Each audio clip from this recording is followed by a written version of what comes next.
Hello guys, फिर से welcome है हमारे यूट्यूब चैनल में जिसका नाम है साइंस इज रियलिटी। तो आज हम बहुत इंपॉर्टेंट एक टॉपिक मैट्रिक्स चैप्टर के अंदर पढ़ने वाले हैं। वो क्या है? वो टॉपिक है इनवर्स मैट्रिक्स। तो किसी भी मैट्रिक्स का इनवर्स और इनवर्स मैट्रिक्स क्या होता है? तो इनवर्स मैट्रिक्स क्या होता है? तो अगर हम एज्यूम कर ले कि ए एक मैट्रिक्स, ठीक है, तो ए मैट्रिक्स का कुछ कंडीशन होगा जिससे हम ए मैट्रिक्स के इनवर्स निकाल सकते हैं। तो कंडीशंस क्या है? ए मैट्रिक्स ए मैट्रिक्स को क्या होना पड़ेगा? स्क्वायर मैट्रिक्स होना पड़ेगा। और क्या होना पड़ेगा? Non singular. अब ये स्क्वायर मैट्रिक्स का क्या मतलब है? जिसके रो और कॉलम सेम होते हैं। मतलब क्या? अगर रो भी एम होगा तो कॉलम भी एम होगा, ठीक है। अगर एन होगा तो कॉलम भी एन होगा। मतलब क्या? रो और कॉलम सेम होते हैं, फिर उसको हम क्या बोलते हैं? Square matrix. और आपको मैट्रिक्स के जो प्रकार भेद है वो नहीं पता तो आप मेरे पिछले वीडियो को देख सकते हैं, ठीक है। अब ये नॉन सिंगुलर का क्या फंडा है? नॉन सिंगुलर मतलब क्या है? ये ए मैट्रिक्स अगर नॉन सिंगुलर मैट्रिक्स है, मतलब क्या? Determinant of A is not equal to 0, ठीक है। और ये दो है किसी भी मैट्रिक्स ए मैट्रिक्स का। अगर ये ए मैट्रिक्स स्क्वायर मैट्रिक्स होगा और नॉन सिंगुलर मैट्रिक्स होगा तो ए मैट्रिक्स का ए इनवर्स हम निकाल पाएंगे। ए इनवर्स वो भी एक मैट्रिक्स होगा, वो इनवर्स मैट्रिक्स बोलते हैं, उसको हम निकाल पाएंगे। तो मतलब क्या ये क्या होता है? ए इनवर्स मतलब इनवर्स मैट्रिक्स क्या होता है? अगर किसी भी मैट्रिक्स हम ए मैट्रिक्स ले और वो स्क्वायर मैट्रिक्स हो और नॉन सिंगुलर मैट्रिक्स है तो ए इनवर्स एक मैट्रिक्स रहेगा जो इक्वेशन को सेटिस्फाई करेगा। वो इक्वेशन क्या है? A inverse equal to A inverse A is equal to I. यहाँ पे आई क्या है? हमारा आइडेंटिटी मैट्रिक्स है, ठीक है। अब आपको पता चलेगा कि नॉन सिंगुलर हमने क्यों लिया, क्योंकि ए इनवर्स का जो फॉर्मूला है वो होता है adjoint of A by mod A, ठीक है।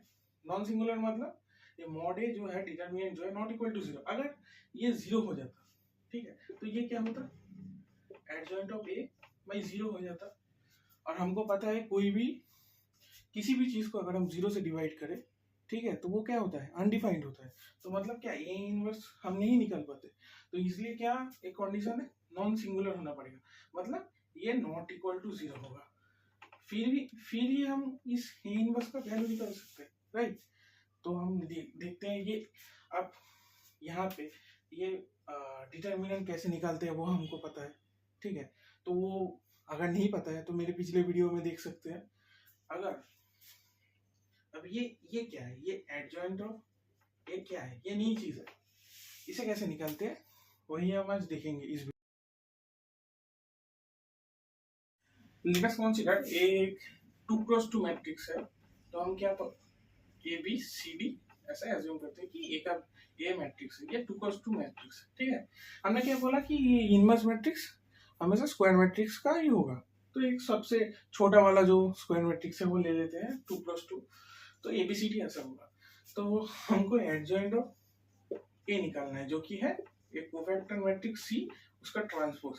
अब ये कोफैक्टर मैट्रिक्स हम कैसे निकालेंगे? अगर ये है, ठीक है, तो कोफैक्टर मैट्रिक्स भी ये सेम ऑर्डर का होगा। क्या मतलब?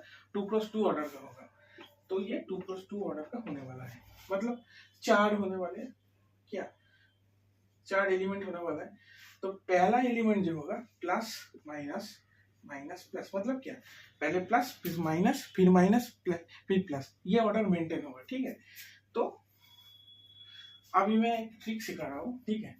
सबसे पहले आपको क्या करना है? ये जो है, ठीक है, इसको ऐसा ऐसे दबा देना है, मतलब ये नहीं है।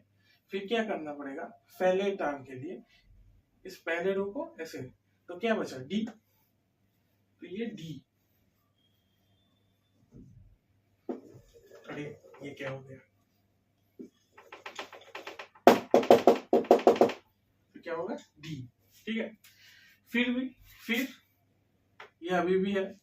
अब इसको क्या रहा? बी, तो माइनस बी, ठीक है। अब दूसरे वाले के लिए हमको क्या करना है?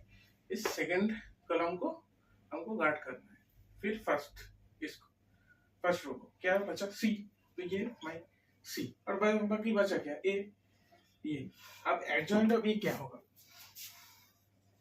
एडजॉइंट ऑफ ए होगा ये जो है इसका ट्रांसपोज, तो इसका ट्रांसपोज करेंगे तो क्या मिलेगा आपको,